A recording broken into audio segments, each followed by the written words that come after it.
I want to be in the woods. This is yeah. Yeah. Who wants to sleep in a smoky tent? Sounds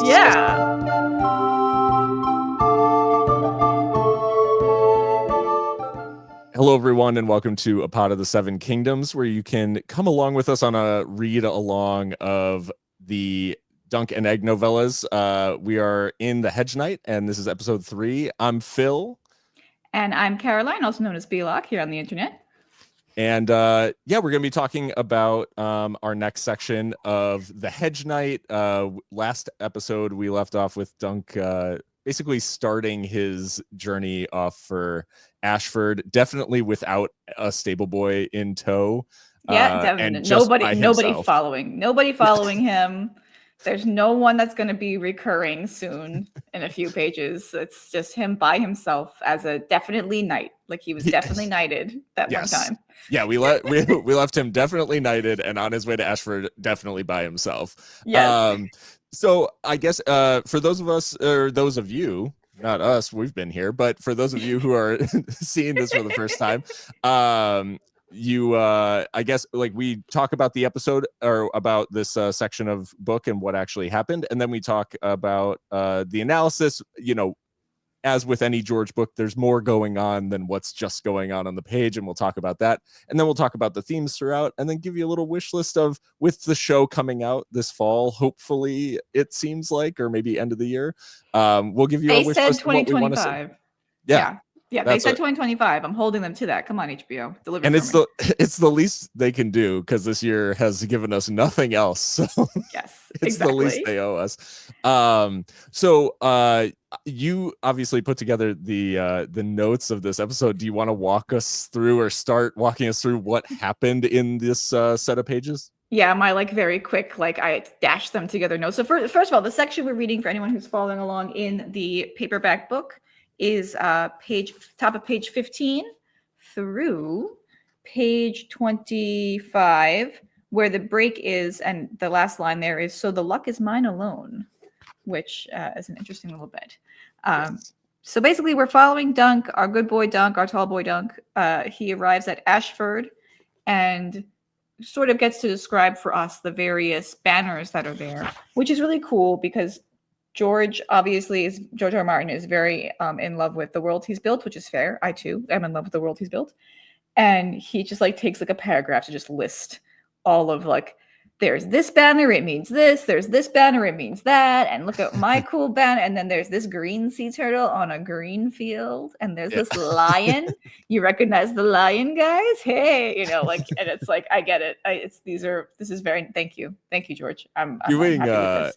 Doing a main series reread while I'm doing this also, I was quizzing myself a little bit alongside I was like, green turtles, those are Estermont. I know that one. And yeah, so I was like, Doug, I did enjoy the fact that he got quizzed. He's like, I didn't learn the magic of letters, but I do know my heraldry. And yeah, he definitely shows it off in colorful fashion at the beginning of the section. Yes, definitely. I mean, heraldry is really important. It's really important for a knight, just like Dunk, to know who all these families are. And so he gets to see all the heraldry and all the people that are there. Some families we're familiar with from the main series, like the Lannisters are there, the Blackens and the Brackwoods are there. Obviously being mad at each other, but then there's smaller houses that we don't see as much. Florent, who pop up now and then, Penrose, Stokeworth. There's Hightower there, who will eventually, or no, who would have by this point in time in the series were in the past a more powerful house. Yeah, but now not as much. Yeah, it's interesting. And he really likes seeing all these things, but he can't stay there. And it's kind of sad, because he's so poor and he can't stay there. I do love that he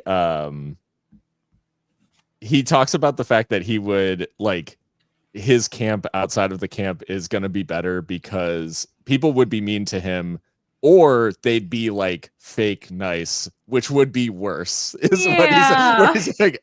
They would take pity on him, and that would be worse. So he's basically I'm gonna go. My canopy will be a tree. Yeah, he's like, I don't need a pavilion. I have the woods. He's A like, pavilion, I'm a natural girly. Let me show you this right? herbal tea. Yeah. A pavilion roofed with leaves, greener even than the banners of the Tyrells and the Estermonts. If that is not a delusional optimist, My delusional little 17-year-old boy who just wants to be a knight. I he mean, rem- is a knight.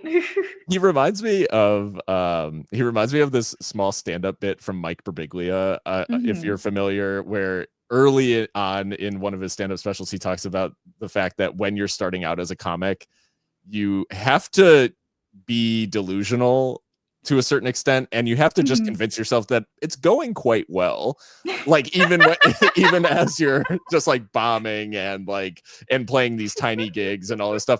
I think it's a similar thing with the Hedge Knight, where you just have to kind of fool yourself into saying like this is going very well, and I Dunk is a honestly master of that.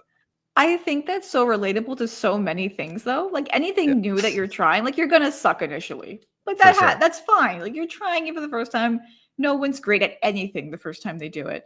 And it's like, yeah, you just kind of have to be like, this is I want to be in the woods. This is yeah. Yeah. Who wants to sleep in a smoky tent? Sounds Yeah. disgusting. Oh, gross. It's bad for your lungs, you know. Come on, no smoking. Like the cool kids don't smoke. Come on. Like yeah, it's so funny. But I really like that he says a hedge knight must hold tight to his pride, which I think is a phrase we can come back to and a concept we can come back to of what makes a knight. But it's something that Dunk is thinking about constantly. Um, Absolutely. Weirdly enough, not thinking about that time he was knighted, but always thinking about being a knight. Yeah, Yeah. definitely not thinking about the time 2 days ago when he was knighted. No, he never, weirdly enough, never thinks about that. Yeah. Oh, and then there's this detail that's like so disheartening, which is he goes and takes a bath basically in the river. Mhm. And he remembers the fact that Sir Arlen, his master, had told him, his mentor had told him, you know, a true knight is cleanly as well as godly. And the Arlen insisted that they wash themselves head to heels every time the moon turned, whether they smelled or not. Yeah. I've got bad news, Dunk. You smelled. By Can the you time imagine a by the 17-year-old not showering for a month? no, I can't. That's actually I've smelled what it is when a 17-year-old like does shower. Like a Yeah. boys' locker room. Have you ever been in the vicinity of a high school boys' locker room? I very fortunately have not. No, I have not suffered Because that fate. it is disgusting. It is rank. Like, and that is a place where people shower often. Like, and it's Right. disgusting. Yeah, so he took his monthly shower. Ugh. Gross. And he sees Good for him. but he sees a dragonfly He does. and thinks that doesn't look like a dragon. Why'd they call it that? That's weird. I love the characterization of Doug. He's like, that is what he would think. You Mhm. know, like if this is a Daenerys chapter in like a Dance with Dragons, it would be like a dragonfly skirted by over the reeds. She thought about the dragons of old and old Valyria and the blood that ran through her veins. What am I to do? She said out loud to herself. I am here in Marine, but I should be out. I should be at my kingdom. Do my people. It would be shit like that. Duncan is like, that doesn't look like a dragon. That's not what they look like. It's a bad name for the bug because it's not what they look like. He makes an excellent point, though. They don't look like dragons. He does, and he gives us a little bit of the lore Yeah. of Arlen was alive to see the last dragon. So he connects Yes. us to sort of, you know, two other time periods that we have written in the books, which is Mhm. the very, very end of Fire and Blood, Mhm. and then obviously like into the main series. We're like now rooted in like when this is all happening. Right, exactly. So he describes that obviously he himself had never seen a dragon. Arlen was alive to see the last one. She'd been a green female, small and stunted, her wings withered. None of her eggs had ever hatched. Some say King Aegon poisoned her, the old man would tell. The third Aegon that would be not King Daeron's father, but the one they named the Dragonbane, or Aegon the Unlucky. So to tie that into the series, that is Rhaenyra's son Aegon, right? Okay. Which spoilers for House of the Dragon on the top of page 18, just so you spoilers for future events. Yeah. Whoops. Yeah. So go read the books, guys. Yeah. Dunk is a book snob, and he spoils the show before it. George R. R. Martin loves spoiling that. He's in love with that part of his story. I mean, me too. But anyway, of course. But yeah, I love getting like a little bit of Targaryen lore, and also a little bit of magic lore, which is it says the summers that Arlen claimed the summers have been shorter since the last dragon died, and the winters longer and crueler. So a little bit of stuff about maybe it's magic, or I mean, maybe it's bullshit, or maybe it's magic. I don't know. Could be. We'll maybe never find out. So then Dunk takes his bath and sees his dragonfly, and then he goes shopping and discovers something we all know, which is that capitalism is terrible and things are much more expensive than we thought. Damn it, that inflation in Westeros, you know. I know. What is the king doing to address the price of armor these days? Truly, yeah. He gets sure, he rules over a peaceful kingdom and like everything else is great, but like, what about the price of armor? You know, right. Right. He also gets he does get his first glimpse of the puppeteer from Dorne, who he calls a tall drink of water, which I thought was very funny. I was like, oh, Dunk, sweetie, so cute. But yes, he sees a puppeteer and he goes, ooh, sexy puppeteer. Sexy Dornish puppeteer. Yeah, hey, that's a girl puppeteer. Hold on, wait a minute. Oh. And he says, I'm 17 and awkward, so I'm leaving. Yeah, and I don't have a spare copper, so I have to go. Yeah. So he goes to try to buy armor because he needs it for like, you know, the jousting and the tourney he's going to be in. But it's like, whoa, so expensive. And he's like, yikes, I don't have that. You know something is expensive in a fantasy book when it sounds like a lot of money to you. Yeah. Like out of context, where I heard the number and I was like, that's a lot. Like I was like, I don't think you're gonna have to just do this with your like hemp and rope over here, man. I don't know if we're gonna get armor for this. I don't know what to tell you. I would say the negotiation that happens, I'm like, I don't know if that adds up, because he's like, I'll sell it to you for whatever it is, like a few thousand dragons, right? It's it's 800 or 800 stags. Yeah, 800 stags. So 800 silvers, and he's like, 2 silvers will get you a day. Yeah, I don't understand how their money works. I know dragons are the gold ones. Silver stags, so it's like the next stag down, and there is an exchange at one point later that like explains the exchange rate more so, or like how many in each, because there is a point. I think it's 100, like it's a system of hundreds, so I think it's like 100 pennies to a stag and 100 stags to a dragon, but I don't know for sure. Yeah, I don't know. I just know inflation is wild right now in Westeros. Like, so like if that's true, like 8 golden dragons is like more money than Dunk's ever had, right? So if that's how much 800 stags is, like it's just straight up like it would be like someone walking into a car dealership, you know, with like $20, right? and then being like this car is $50,000, like just like gently slide the $20 across the counter and just be like, you hold it for me till tomorrow. Yes. If I win enough races, can I, or I'll earn the money to come pay you for this. I'll come get this car. Yeah, it'll be great. The armorer is like, sure. Also, like, who's he selling this armor to? Dunk is huge. So That's like I liked that he's the armor is like you're a big one, but I've armored bigger. And I was like who? like who? The This guy's mountain hasn't been born yet. So who are you guy's like armoring? guy's like 7 feet tall and there's knights Yeah. bigger than him. That's terrifying. that actually would be really terrifying. So he goes back to his camp, and wouldn't you know it, somebody's there.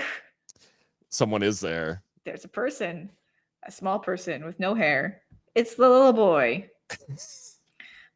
Who would have thought Yep.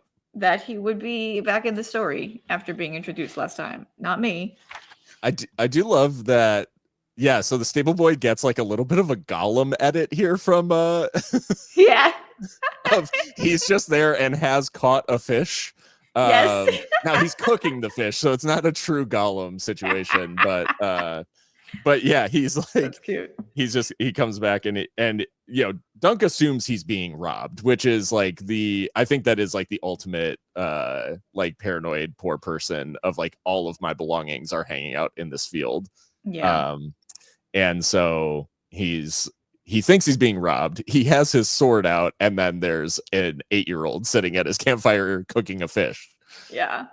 And he's like, what are you doing? And the little boy's like, I, brushed your horses, washed your clothes, caught a fish, and I'm cooking it.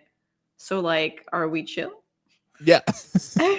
And Dunk's basically like, yeah, we are actually chill. That's fine. Yep. Because the boy wants to be a squire. And I love how sassy he is. He's like the sassiest kid. And It's I'm great. like, I get that Dunk like doesn't have like too many of the brains. He's big muscle, small brain, which is why we love him. Yes. But like, imagine like an actual like normal stable boy acting like this. Yeah. Like never. Like the boy says, I groomed the horses, I made the fire, caught the fish. I would have raised your pavilion, but I couldn't find one. Like he's looking for his tent basically, and he couldn't find the tent. And Dunk says, there's my pavilion, and he like waves up to the trees. Like he's like this cool dude. He's like, this is my pavilion. This is my favorite thing. And the boy goes, that's a tree. Yeah. That is a tree. No, it's amazing. I actually like chortled at that, like reading it. Yeah. And the way it's written too, that's a tree. The boy said unimpressed. Which is like, dude, you're trying to get a job here. Don't be like an asshole about it. Yeah. But Dunk again, he's not mad. He's not like, angry. He says, it's all the pavilion a true knight needs. I would sooner sleep under the stars than in some smoky tent. And the boy says, what if it rains? He says, the tree will shelter me. Well, but trees leak. And then Dunk laughs. And he's like, they do. But I'm going to be honest with you. I'm too poor for a pavilion. So this is where we're at. He's telling the truth. I like him. He's a good boy. But he's a tall boy. I do enjoy like the assumptions that Dunk makes again are so great. Because this kid tells him, oh, like because like I should take you back home, and he's like, well, you have to take me all the way to King's Landing, and Dunk's like, oh, he must also be from Flea Bottom. Like the only other reason he'd be from King's Landing is he's like me. He's a poor kid from Flea Bottom. And then the second assumption that he makes is he's like the kid is like after he gets asked like what happened to your hair, the kid's like the maester shaved it off, and Dunk's like, oh yeah, I've heard of them doing that because of lice or whatever. Like he's like, are you sick? And the kid's like, no. And then he like quickly pulls his hood up. Yeah. And Dunk's like, yeah, sure, Jan, whatever.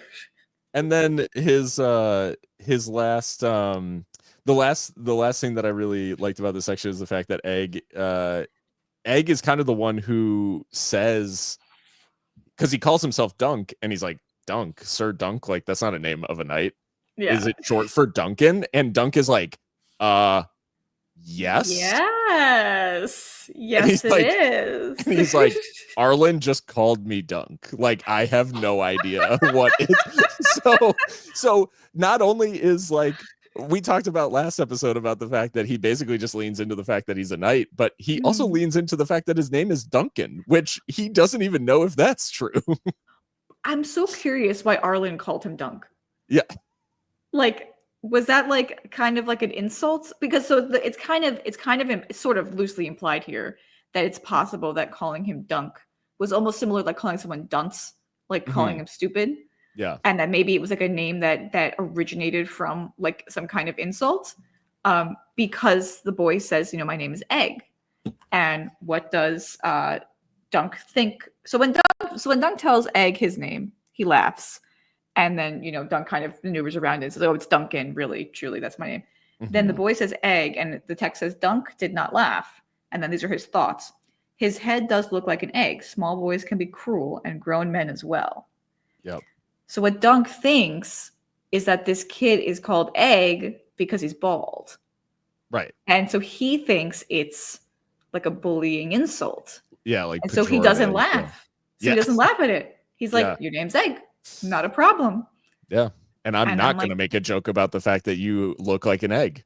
Yeah. Look at woke Dunk over here. Like whoa, truly. Whoa, like, I'm not going to make fun of your appearance, which you're not in control of. Exactly. Like, look at him. The truest knight, truly in Westeros. Truly. Yeah, which I just think is great. The other thing too about him being Duncan, he also does name himself Duncan the Tall. Yes. Which is a good name. It's a very good name. Because he briefly plays around with Duncan of Flea Bottom and realizes maybe not the best name for a knight. Yeah. But it's interesting, and I want to keep that in mind that like he more or less just came up with that when we meet all the future knights and think about how and why their names are chosen. They're for them. Sure. And if they're accurate, if they're honest, one thing about Dunk is he is very tall. Yeah. Is he a sir? I don't know, but he's definitely tall. He even says after he says Sir Duncan the Tall, he was tall. No one could dispute that. Oh, that's fantastic. And do you want to talk about the comet? The very last thing. Yes, this is just like one of those like things where I'm like, damn you, George, for writing something so like touching. Right. Because Dunk in his makeshift, natural pavilion, he is sleeping out under the stars and he sees a falling star. He says like the stars were everywhere and thousands of them. One fell as he was watching, a bright green streak that flashed across the black, then was gone. And he thinks to himself, a falling star brings luck to him who sees it, but the rest of them are all in their pavilions by now, staring up at silk instead of sky. So the luck is mine alone. Which, I know it's such an awesome thing. Like, and this is why we talk about all of this stuff, decades after George writes it, because like the idea of him setting up that moment as sort of the close to this scene in the camp and him, struggling with his identity and trying to like afford stuff for the tournament and all that sort of stuff. He still ends on this optimistic note of like, I'm sleeping outside, but that's a good thing because I'm the only one who gets the luck of seeing the shooting star right now. So I think it's just one of those moments. It was beautifully written, a beautiful end for that section. And actually, I'm realizing it's probably a theme that we can talk a little bit about and also part of analysis, so we could roll into that. Sure. But one of the major themes of A Song of Ice and Fire is that, and Fire and Blood may be stronger, is that violence begets violence. That it's the disempowerment of one disempowers us all kind of thing. Yep. And this is sort of an opposite theme, which is that optimism begets goodness. Sure. You know, so and honesty and goodness begets goodness, right? Because we have this line from Sir Arlen, who saved Dunk from Flea Bottom and from obscurity, for no particular reason, as far as we know right now. Right. That Sir Arlen just sort of like needed a squire and like picked him. It's like the more cynical version is like Arlen is like a high school football coach who's like, you can't teach size. He's like, Yeah. I can teach you a lot of things, but this kid is big. He's big. He's tall. How old are you? 7? You look like you're 12. Come with me.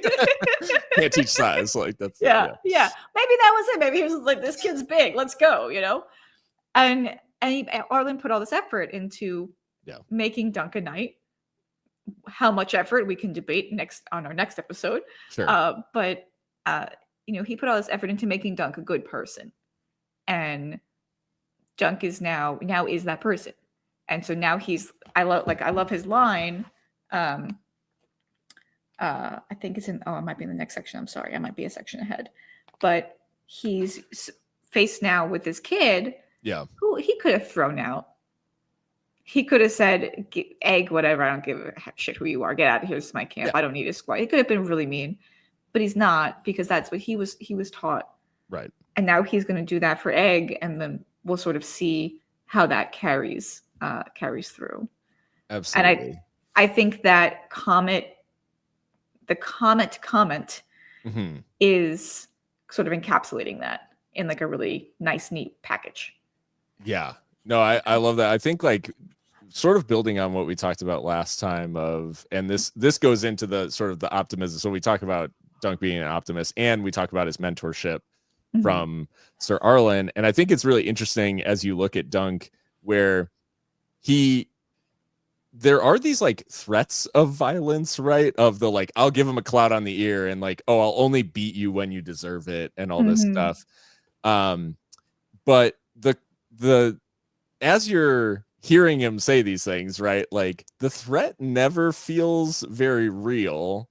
It always feels like it has like a little bit of like a joke behind it and that sort of thing. And I think it makes it quite clear that Arlen, like maybe he did get hit or whatever, but it's like it became obvious to Dunk at some point during his tutelage or whatever that violence doesn't actually like win you anything in terms of like when you're trying to influence people or teach people something or whatever. Like the lessons he learned he doesn't think back and like, and I never forgot that because Arlen beat the shit out of me like after I did that or whatever. Like it's always lessons that he got from Arlen and like Arlen's words. And so similarly, I think like, cause there's the one part too where he's like, you know what? He actually is like a hard worker, and he could like he seems likely. Like if I could teach him like Arlen taught me, like I could teach him how to be what does it say? I will teach him the arts of battle, the same as you taught me, sir. He seems a likely lad. Might be one day he'll make a knight. And it's maybe one day he'll make a knight. Right. I love him so much. And that instinct, like that instinct to, like you said, like to take in a kid like that rather than just push him away or whatever, and to not just say, oh, I'll use him for the fact that he brushes my horses and all that stuff, but I can teach him. That again goes to the like him knowing basically the gift that he's been given of his own mentorship and passing that along, which is not a common instinct, I guess. Like people aren't just immediately like, oh, I've like been given so much, let me give to others. Like that's a quite rare thing that we I think highly value. I think though in this universe, this actually ties into our themes talked about last time as well of classism, and like class is a huge part of this. I think that that's an uncommon reaction for the noble class that we are exposed to in most of the stories, right? Because they're thinking about like they have power, and in Westeros power is like finite. So if you have it and you give some away, then someone else is taking from you, right? There's only one lord of whatever, right? You can't have like a bunch, right? There's one warden of the north, there's one king, that kind of thing. Sure. So when our lords are playing their Game of Thrones, they can't think like, oh, like, it can't be like Ned Stark being, oh, Theon's a likely lad, like he seems nice, like I'll raise him up to be a knight, or he can be, another lord, or like he can't think that way, because that's dangerous. That's very dangerous for his power, for his son's power, right? But the small folk don't have that same limitation. And so I think that it's a lot easier for the small folk to be supportive of each other. We don't get a lot of that in the main series because we just don't get a lot of small folk. We get the wildlings where we kind of see that same thing, where the wildlings are very like a tight-knit unit, even amongst their clans. Like they have that like societal support. And I think one of the nice things seeing this from Dunk's point of view is that not only does he choose to do that, but he can, given the fact that like he has so little. Like what does he have to give this boy? Sure. All he has is some knowledge he was given, and he's willing to share it. Yeah. There isn't a limit on the number of hedge knights that can exist. Right. So he's like willing to pass that on and to strengthen the small folk in general through that, which is definitely a class issue. Oh, for sure. And I think we'll probably get into this more as we get deeper into the story, but Dunk's interactions with people throughout, like every person he interacts with or sees or avoids, like it's all on the basis of class. Like it's always, he feels very comfortable approaching the armorer because he is a tradesman who Dunk has money for and he needs the services of, right? Like, so it's like, it's very, in this transactional way, he's like, I'm going to go talk to Steely Pate or whatever. Yeah. And he's fine and very comfortable being casual and talking to Egg in a very sort of like, informal way and like making jokes and make it like he's very at ease around this kid who is just, this like stable boy from his own, or maybe he's a King's Landing orphan or whatever, like from Dunk's perspective. So he's super easygoing in his interactions, but anytime he's out in the tourney grounds and might interact with nobility of any sort, he is super guarded and super like he's very cognizant of everything that's going on around him, and he becomes very sort of like formal and stilted and like falls back on these like practiced things because he doesn't want to obviously offend anybody and doesn't want to like overstep his bounds in terms of his station. And so I think that just really comes across in the writing too, of like how you feel chill when Dunk is back at his camp, and then like the second he's in the tourney grounds, everybody's like, okay, what's going on? What's happening? And who am I talking to? And what do I see? And it's a very interesting and that goes along with his like trying to be a knight, right? Because here he is like some kid from Flea Bottom who has like no business being a knight. Sure. But like has happened to stumble into a situation, like he stumbled upwards and has managed to be in a position where he is able to at least claim to be a knight. Right. And he's trying to improve his station. He's trying to rise through the ranks that way. And he kind of knows how to act to get there, but it's not something that's like quote unquote coming naturally to him. If classism can come naturally to anyone, that's another big question, I think, for the whole series. Right. Yeah. It's like as if it's like you're just born noble, like right. I mean, technically, I guess in feudalism you're born noble, but like in terms of your ability to act, that's like something he's working on the entire time. Sure. I did want to talk a little bit about the importance of names here, because we get both Dunk's full name, Duncan. Yeah. And his title, and we get Egg's name. And I think it fits in with what we've been talking about, which is just that identity within.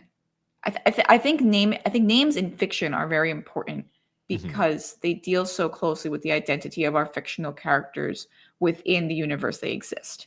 Yeah. To very much parallel in real life how important names are for people. Which is why if somebody changes their name, be respectful of it. Don't be an asshole about it, right? Like just go, like you don't have Why do you have an opinion on it? Yeah. So it's like it's like for me, you know, I've been called Phil basically my entire life by anybody that is like acquainted to me. The only time I'm called Philip, which is my full name, is when my mom is mad. Like I was never called Philip by anybody. So so somebody calls me Philip in my day-to-day life, it's jarring, right? Yeah. Like, and that has nothing to do with like my identity outside of the fact that I've just gone by my nickname for so long that like when I hear my full name, it is like my ears like prick up and it's like, like, is my mom pissed off? Like, what did I do? So like, yeah, there, and it sort of lends, you know, basically like this casual familiarity too of like how well do you know someone, where if you address them by their full name or like a name, you know, maybe a formal name or whatever, it maybe suggests that you don't know that person like as well as other people who have this sort of like casual familiarity. And so identity definitely plays a part. And what I find interesting in the text is like Dunk is always within the narrative referred to as Dunk. He's not referred to as Duncan the Tall. Like he internally does not refer to himself as Duncan or Duncan the Tall. He's Duncan. Yeah. It reminds me of how Daenerys is referred to as Dany throughout the text.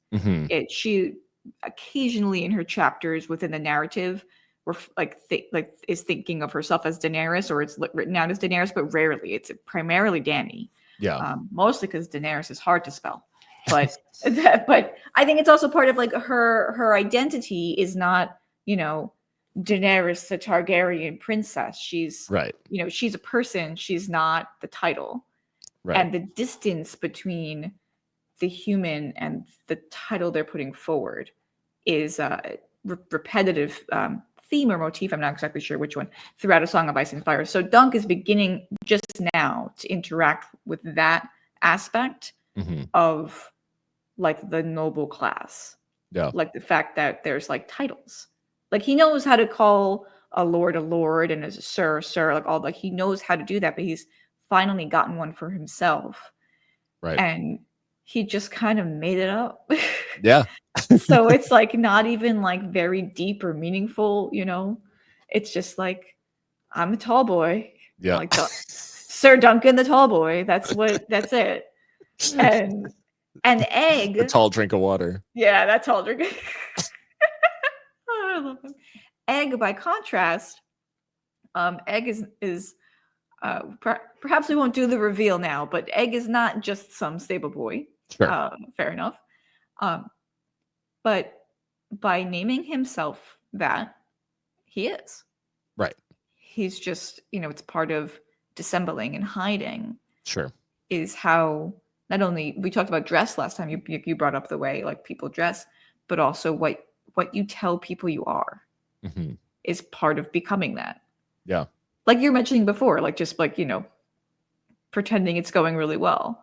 Yeah. And I think I want to kind of look at some of the names we encounter later with the different knights and stuff like that and think about how much of that interacts and how our names are, you know, I don't know how we function with names. When I was in college, I wrote like a really not complicated. I wrote a really long paper about names in Joyce's book, A Portrait of the Artist's Young Man. It was like an 8,000 word paper. So I have like a lot of feelings about names anyway. Yeah. Well, and I think in this series in particular, there is a lot of like George plays with names a lot in terms of there's elements of, you know, what you would maybe call nominative determinism of like lords who are named after an ancestor who is a certain way. And basically like their parents are trying to get them to be that.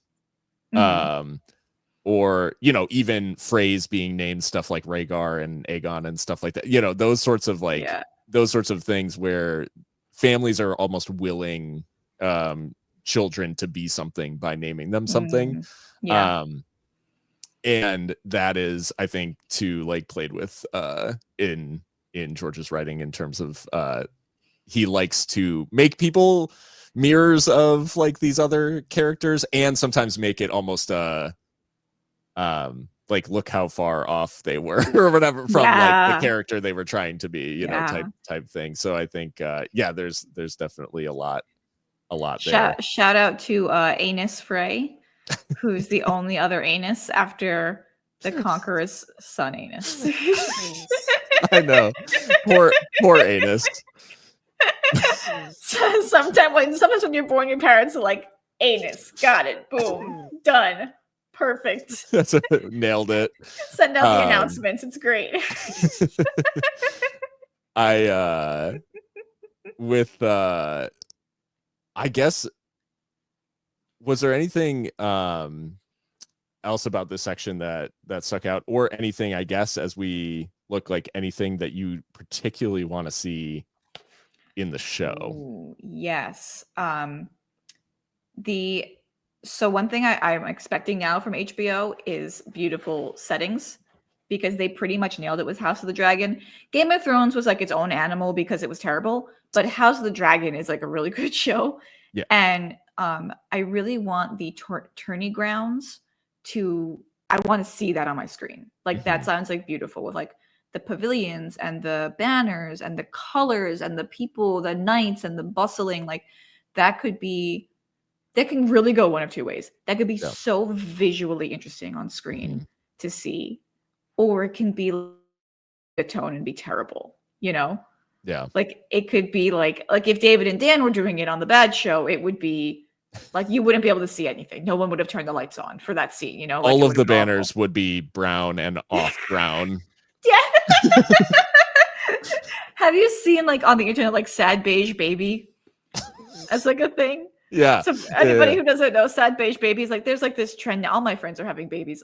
There's this trend now for like baby nurseries to be like just various forms of like cream and beige and taupe. Yeah. So everyone calls it sad beige baby. So yeah, if it was D&D doing it, it would be sad beige tourney. Yeah. But I really want it to be like visual. I think that they could make a lot of progress getting the audience interested early on by making it visually interesting to watch. 100%. And I think they did something similar in House of the Dragon in the episode in season 1, the first half of season 1, where Daemon takes young Rhaenyra like out on the town in King's Landing, because that had a lot of like bustling crowds, jugglers, puppeteers, shows, like all this stuff like going on, which is what a tourney would be like. It would just be like, it's like going to an anime convention. There's just so many things to look at. And that's what I want. I'm obsessed with the idea that this is a con. It's just like a Renaissance. It just is a Renaissance. It is like I was reading it and I'm like, I've seen all these things at the Maryland Renaissance Fair. Wait a minute. It is sort of a con in so many ways. There's all these vendors who are like, oh, this is a perfect place for me to like sell my pottery or whatever. Like, would you like some pewter figurines? I mean, come on, who doesn't have a pewter figurine from a con that they went to? Dunk is going cosplayed as a knight. It's great. It's everything's perfect. He's trying to buy armor there. It's too expensive. It's overpriced. Like. Yeah. Dragon Con. It's Dragon Con. Dragon Con Ashford. Yes, that's exactly what it is. Lionel Baratheon will be doing a panel at 3 p.m. So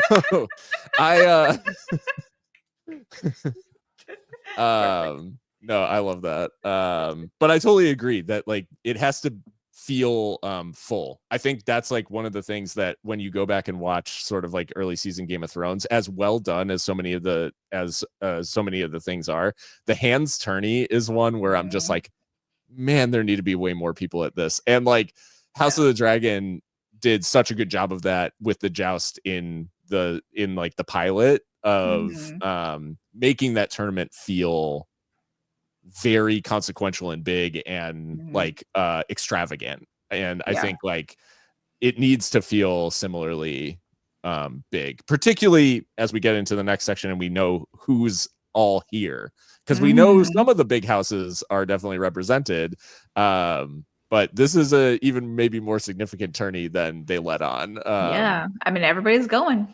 Everybody's there. My one thing, this is not as much a wish list of things to put in the show as like I just wish there was a way to get this into the show gracefully, which is I'm sad that Dunk's inner monologue won't be able to be like gracefully in the show. Aw. Right, like he'll either have to be muttering to himself constantly, or they'll have to just like insinuate like certain things like via the lines that he actually says. But I do miss that we won't have this sort of like in this book, like we have this ongoing conversation with Dunk, like as the reader, that he has with himself. And I will miss that won't be able to like really be on screen unless we go full like 80s like voiceover of he just like looks up and I would love that though. Could you imagine like the screen pauses and Dunk and he just talks to screen. It just pauses and he's like, is he from Flea Bottom? Yeah. He just talks during. I actually hold on now. Okay, there's like a laugh track in the background. I need that where it's like the whole scene freezes and then he steps out of the scene and addresses the audience directly of like, is this kid I've heard of people shaving their heads because of fleas. Like, yeah. Oh, I bet this kid had lice. Steps back. Did you have lice? It's just Zach Morris. Like it's literally we just do Saved by the Bell. I'd watch it. You know, I think but you have to add the laugh track in the background. It's very important. Absolutely. That's fantastic. Oh man. Well, I guess with that in mind, as we come to sort of the end of this section, or our review of this section, people will be reading from page 25, where it ended with the star, to page 40, I believe. A little bit bigger section next time. Yes. And that's going to end with, he hefted the sack of armor and turned his feet towards the merchant stalls in search of Steely Pate. Back to Steely Pate. Yeah, still paying those overpriced con prices next time. Right. Yeah, the markup is crazy. Yeah. Well, obviously I've had a lot of fun talking about this section. Caroline, where can people find you on the internet that's not here? People can find me so many places on the internet. I am primarily on TikTok as Block. I'm on Blue Sky as Block. I'm on Instagram as _Block_ because someone else took Block. God, that was awful. And also I am here on YouTube as Barely Functional B. If you look at our past 2 episodes, there were some comments under our last 2 episodes from someone named Barely Functional B saying how great our show is. Yeah. And if you want to join the crowd of people leaving comments, no, we actually, I really do want to hear. I know I was live on TikTok last night. People can find me at Damon Bachfire there, and Blue Sky as well. Although I'm trying to be more active on Blue Sky. It's not coming as naturally to me as I'm the same way. Yeah, well, I'll get there. We'll get there. Kids. It's for the kids. I think, but I'm trying. But I was live on TikTok last night. There were a lot of people who hung out in the live, and that was very cool. So hopefully, if you're finding us from either of those places, just make sure you let us know where you came from, and then also let us know your thoughts on this section. Let us know what you think of knighthood and all of these things. I'd love to have a conversation in the comments. Yes, absolutely. So yeah, thank you all for joining us on this episode of Pod of the Seven Kingdoms, and we'll see you next Monday. Bye.